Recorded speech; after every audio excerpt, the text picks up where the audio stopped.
అందరికీ నమస్కారం. చింత సచ్చిన పులుపు చావలేదని కేటీఆర్కి చంద్రబాబు గారి దెబ్బతో ప్రభుత్వం పడిపోయినా ఇంకా ఎకిలి మాటలు ఎకిలి చేష్టలు పోలా. గత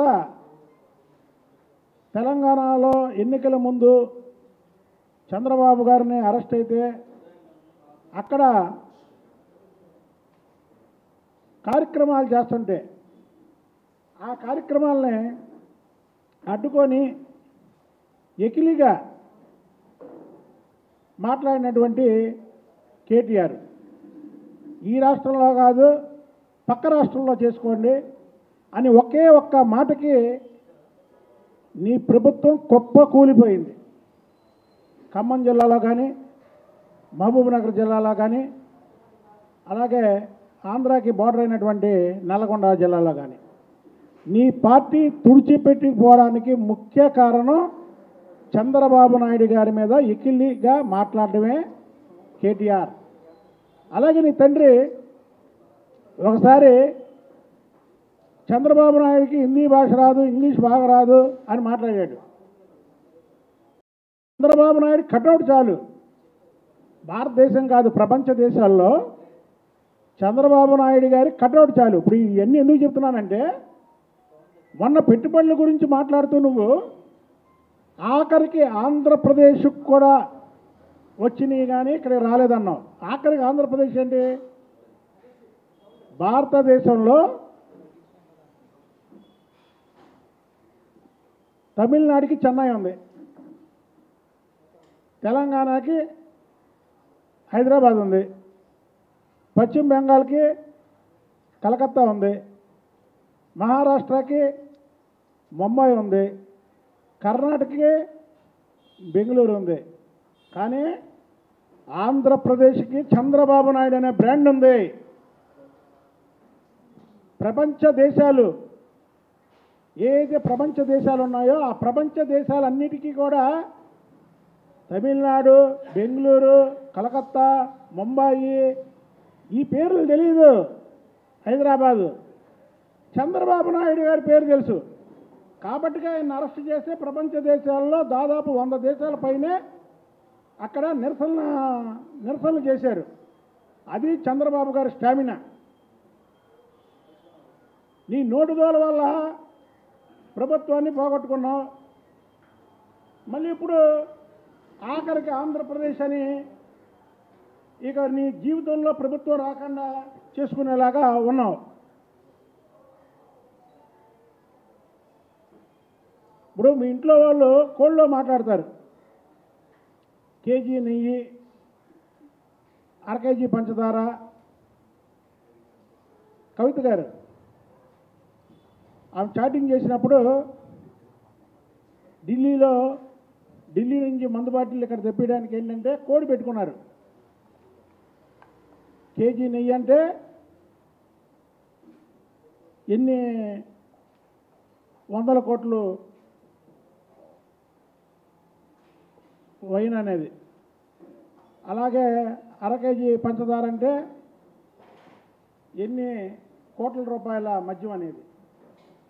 అలా పెట్టుకొని మీరు ఈడీకి అడ్డగోలుగా దొరికిపోయినటువంటి వ్యక్తులు మీరు. ఇవాళ మా రాష్ట్రంలో మీ మీద పెట్టడం అంటే మీరు అనవసరంగా కెలుక్కుంటున్నారు. మీరు చంద్రబాబు నాయుడు గారి పేరెత్తి, రాష్ట్రం పేరెత్తి ఏమైంది? ఇప్పుడు మీరు మీ రాష్ట్రంలో మీ రాజకీయాలు మీరు చేసుకోండి. చంద్రబాబు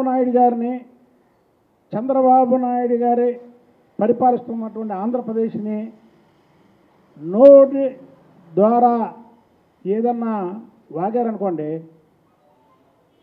మీకు ప్రజలు తగిన శాస్తి చేస్తారు. మీ దగ్గర గెలిచినటువంటి 39 మంది ఎమ్మెల్యేలు కూడా అందులో దాదాపు 15 మంది ఏదైతే మా ఆవిడ గాంధీ కానీ, ఎమ్మెల్యే గాంధీ కానీ, అలాగే ఇంకా చాలామంది మిత్రులు ఉన్నారు. వాళ్ళందరూ గెలిచారంటే ఆ రోజు నువ్వు అందరి తప్పు అని ప్రజల్లోకి తీసుకెళ్ళి చంద్రబాబు నాయుడు గారిని కేటీఆర్ అన్నం తప్పు, చంద్రబాబు నాయుడు గారు అరెస్టుని ఖండించారు కాబట్టి గెలిచారు వాళ్ళందరూ. లేకపోతే నీకు ఆ 39 సీట్లు కూడా వచ్చాయి కావు. పక్కా కాంగ్రెస్, కోమటిరెడ్డి వెంకటరెడ్డి చంద్రబాబు నాయుడు గారు అరెస్టుని ఖండించాడు కాబట్టి నల్లగొండ స్లీప్. చంద్రబాబు నాయుడు గారు ఏదో మీ రాష్ట్రం వదిలి ఆంధ్రప్రదేశ్ని పరిపాలిస్తున్నాడని మీరేదో నోటుకొచ్చినట్టు చంద్రబాబు నాయుడు గారి గురించో లేదా ఈ రాష్ట్రం గురించో మాట్లాడారనుకో,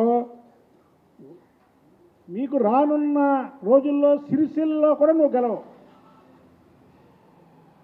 చంద్రబాబు నాయుడు గారికి తెలుగు ప్రజలే కాదు, ఈ భారతదేశంలో ఉన్నటువంటి అన్ని మతాలు, అన్ని భాషల్లో కూడా చంద్రబాబు గారికి ఒక ఇమేజ్ ఉంది. నువ్వు రేపు కానీ మాట్లాడేవానికి ఇంకొకసారి మాట్లాడితే నువ్వు సిరిసిల్లలో కూడా గెలవు. అది చంద్రబాబు నాయుడు గారి పవరు. మీ నాన్నగారికి తెలుసు అది. చంద్రబాబు నాయుడు గారి గురించి మీ నాన్నగారికి తెలుసు. మీరు ఒకసారి పడ్డారు, అసలు లెగుస్తారో లెగలేరో అనే దీంట్లో ఉన్నారు. చంద్రబాబు నాయుడు గారు ఓడినా ఎన్నిసార్లు గెలిచాడు? జగన్మోహన్ రెడ్డి వికృత చేష్టలతో చంద్రబాబు నాయుడు గారిని ఎన్నో ఇబ్బందులు పెట్టి లేనిపోని కేసులో లోపలికి వెళ్తే ఏమైంది చెప్పండి? జగన్మోహన్ రెడ్డి లోపలికి వెళ్తే ఏమైంది?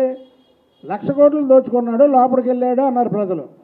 అదే చంద్రబాబు నాయుడిని అన్యాయంగా లోపల జైల్లో వేస్తే ఏమన్నారు? అన్యాయంగా వేశారు చంద్రబాబు నాయుడిని. చంద్రబాబు నాయుడు గారు అవినీతికి దూరంగా ఉంటాడు, చంద్రబాబు నాయుడు గారికి ఇలాగ వేయడం ఏంటని ప్రజలందరూ కూడా ముక్త కంఠంతో ఖండించడమే కాకుండా రోడ్డు మీదకి వచ్చారు. రాజమండ్రి నుంచి విజయవాడ రావడానికి 2 గంటల కారులో, చంద్రబాబు నాయుడు గారు రావడానికి 1 రోజు పట్టింది. అది క్లియర్ చేస్తే జన సముద్రంలోంచి వచ్చాడు ఆయన. ఒకసారి చూసుకో వీడియోలు. చంద్రబాబు గారి గురించి మాట్లాడేటప్పుడు ఒకసారి మీ నాన్న కూడా అడిగి, ఒకసారి మీ నాన్న నోరు చేరాడు అలాగే, ఏమని హిందీ రాదు, ఇంగ్లీష్ రాదు అని. చంద్రబాబు నాయుడు గారు నుంచుంటే చాలయ్యా, ఆయన కటౌట్ చాలు, చంద్రబాబు గారు కటౌట్ చాలు ఈ భారతదేశానికి. కాబట్టి మీరు ఒళ్ళు దగ్గర పెట్టుకొని మాట్లాడండి. ఈ రాష్ట్రం గురించి కానీ లేదా చంద్రబాబు నాయుడు గారి గురించి కానీ మాట్లాడేటప్పుడు ఒళ్ళు దగ్గర పెట్టుకోకపోతే ఆఖరికి నీకు సిరిసిల్లలో కూడా నీ ప్రజలు నిన్ను ఓడిస్తారు. ఒకవేళ ఎన్నికలు కూడా లేటుగా ఉన్నాయంటే నువ్వు సిరిసిల్ల వెళ్తే అక్కడి నుంచి తరిమి కొడతారు అని తెలియజేస్తాను.